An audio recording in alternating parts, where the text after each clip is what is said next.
غلام مرتضیٰ گلمانی کے نوئیڈا سے تشریف لائے اور میں یہاں آپ سے صرف تھوڑی سی بات، مجھے عمیر غنی صاحب کا فون آیا، وہ یہاں بیٹھے ہوئے تھے، پھر باہر جا کے میں نے فون کیا کہ یار جن کو سننے کے لیے آئے تھے، دوسری نماز کا بھی ٹائم ہو گیا ہے، جن کو سننے کے لیے آئے تھے وہ تو دوسری نماز میں درمیان میں آ جائے۔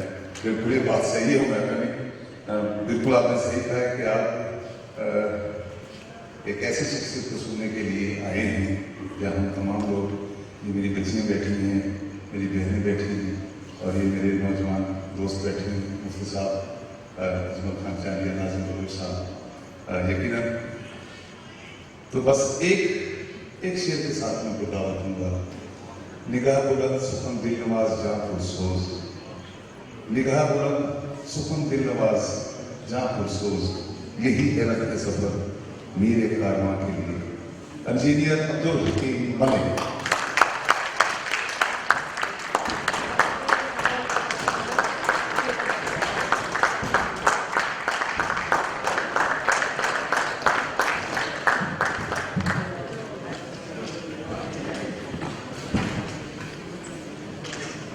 اعوذ باللہ من الشیطان الرجیم، بسم اللہ الرحمن الرحیم۔ رب اشرح لی صدری ویسر لی امری واحلل عقدۃ من لسانی یفقہوا قولی۔ صلی اللہ علی حبیبہ محمد وآلہ وسلم۔ معزز مہمان گرامی، میرے عزیز ترین وہ شخصیتیں جن کو میں دیکھ کر کتنے عرصے کے بعد خوش ہو رہا ہوں، تعلیم کے میدان سے بہت بڑی شخصیتیں، سماجی رتبے سے بڑی بڑی شخصیتیں اور علمی رتبے سے اور ایمانی قوت کے اعتبار سے ایسے لوگ، یہ میری خوش قسمتی ہے کہ میں ان کے درمیان موجود ہوں۔ میں سب سے پہلے اللہ تعالیٰ کا شکر ادا کرتا ہوں جس نے مجھ جیسے آدمی کو آپ جیسے صاحب سکون اور علم پرور لوگوں میں بات کرنے کا موقع دیا، اور اس کے بعد میں شکر گزار ہوں جناب ندیم رحمان ملک صاحب کا، افضل چوہان صاحب کا، ان کی ٹیم کا، اور اپنے ایک ساتھی جو چلے گئے ناصر محمود شیخ صاحب کا، جو اس میرے منشور قرآن کی اور اسلامک ریسرچ فاؤنڈیشن کی قرآن فہمی کی آسانی کی تحریک میں 3 اشہر سے میرے ساتھ کام کر رہے ہیں۔ میں سمجھتا ہوں کہ یہ سب لوگ ندیم رحمان صاحب نے بارش کا پہلا قطرہ ثابت ہوئے کہ وہ میری اسی پیدائشی رہائشی شہر میں انہوں نے اس تقریب کا آغاز کیا، اور اس طریقے سے میرا پیغام ڈائریکٹ پہنچنے میں مجھے آسانی ہوئی۔ اور یہ اکیلے نہیں ہیں، ندیم رحمان صاحب کا ایک بہت بڑا نیٹ ورک ہے، اور مجھے یہ خوشی ہوئی ہے کہ ان کی جو پسند ہے اور ان کی جو حلقہ احباب ہے وہ بہت ہی سلجھے ہوئے، بہت ہی پڑھے لکھے لوگ ہیں، اور ندیم رحمان صاحب کے متعلق اور افضل چوہان صاحب کے متعلق میں یہی کہوں گا کہ یہ سعادت بزور بازو تعالیٰ بخشت خدا بخشندہ۔ جب اتنے خوبصورت انداز میں تقاریر ہوئی اور انہوں نے ایسی باتیں کی جو میرے لیے ایک سرمایہ کا حصہ ہے، مجھے سمجھ نہیں آتا کہ میں کس کو ہدیہ تبریک پیش کروں، کن کا نام لوں، تو مجھے معاف کیجیے گا اگر کسی کا نام بھول جاؤں، مگر یقین جانیے کہ میں نے جو کچھ سنا وہ میرے لیے ایک احساسہ ہے۔ خاص طور پہ ڈاکٹر مولانا ابو ہریرہ صاحب نے ایسی خوبصورت حدیث سنا دی جس سے میری زندگی کی تمام تھکن دور ہو گئی، اور مجھے اتنی خوشی ہوئی کہ میں سمجھتا ہوں کہ اب میں اپنے سفر کو اور ایک خاص ضرورت سے جاری رکھ سکوں گا۔ اللہ تعالیٰ ان کے علم و فضل میں اضافہ فرمائے۔ جناب رانا افضل صاحب نے اتنی مدلل اور اتنی خوبصورت تقریر کی، اور اس میں ایک بات کا بہت اضافہ کیا جو اب میں اپنے ہر تقریر میں ہر بیان میں اس کو شامل کروں گا تو رانا افضل صاحب مجھے یاد آئیں گے، اس کا میں ابھی ذکر کروں گا۔ اور اس کے بعد میرے سروس کے دوران ساتھی، وہ میری مجھ سے عمر میں بھی تھوڑا سا ایک اشرے کا فرق ہوگا، یہ اب ریٹائر ہوئے ہیں اور مجھے گورنمنٹ کے کام سے فارغ ہوئے 16 سال ہو گئے ہیں، مگر شبیر اختر قریشی ایک بہت بڑا نام ہے۔ انجینئر ہونے کے ساتھ ساتھ آپ نے کسی انجینئر کو اتنی ادبی گفتگو میں کبھی نہیں سنا ہوگا۔ یہ جو جوش تھا، یہ جو جذبہ تھا، جو اس کے خون کی روانی تھی، جو اس میں للکار تھی، وہ ان کے اندر سے آواز تھی۔ ان کو نہیں محسوس ہو رہا تھا کہ میں اگر اتنا زور نہ بھی لگاؤں تو اس لاؤڈ اسپیکر پہنچائے گا، مگر یہ کیا کریں، ان کی جو جذبہ تھا وہ قابل دیدنی تھا۔ میرے لیے ایک بہت بڑا، انہوں نے میرا دل خوش کر دیا۔ میں جو کرتا تھا میں چوکنڈا جاؤں، کوٹدو جاؤں، ان سے ملوں، اور اللہ تعالیٰ ان کو اپنی امان رکھے، صحت کاملہ سکے۔ میں کینیڈا میں تھا، مجھے پتہ چلا کہ یہ بیمار ہے، تو یقین مانیے مجھے بہت ہی پریشانی ہوئی اور میں اس کے ساتھ رابطے میں رہا۔ اب میں تھوڑی سی گفتگو یہ کروں گا، یہ جو کلام پاک کی آسان فہمی ہے، یہ تقویم قرآن کا کام ہے۔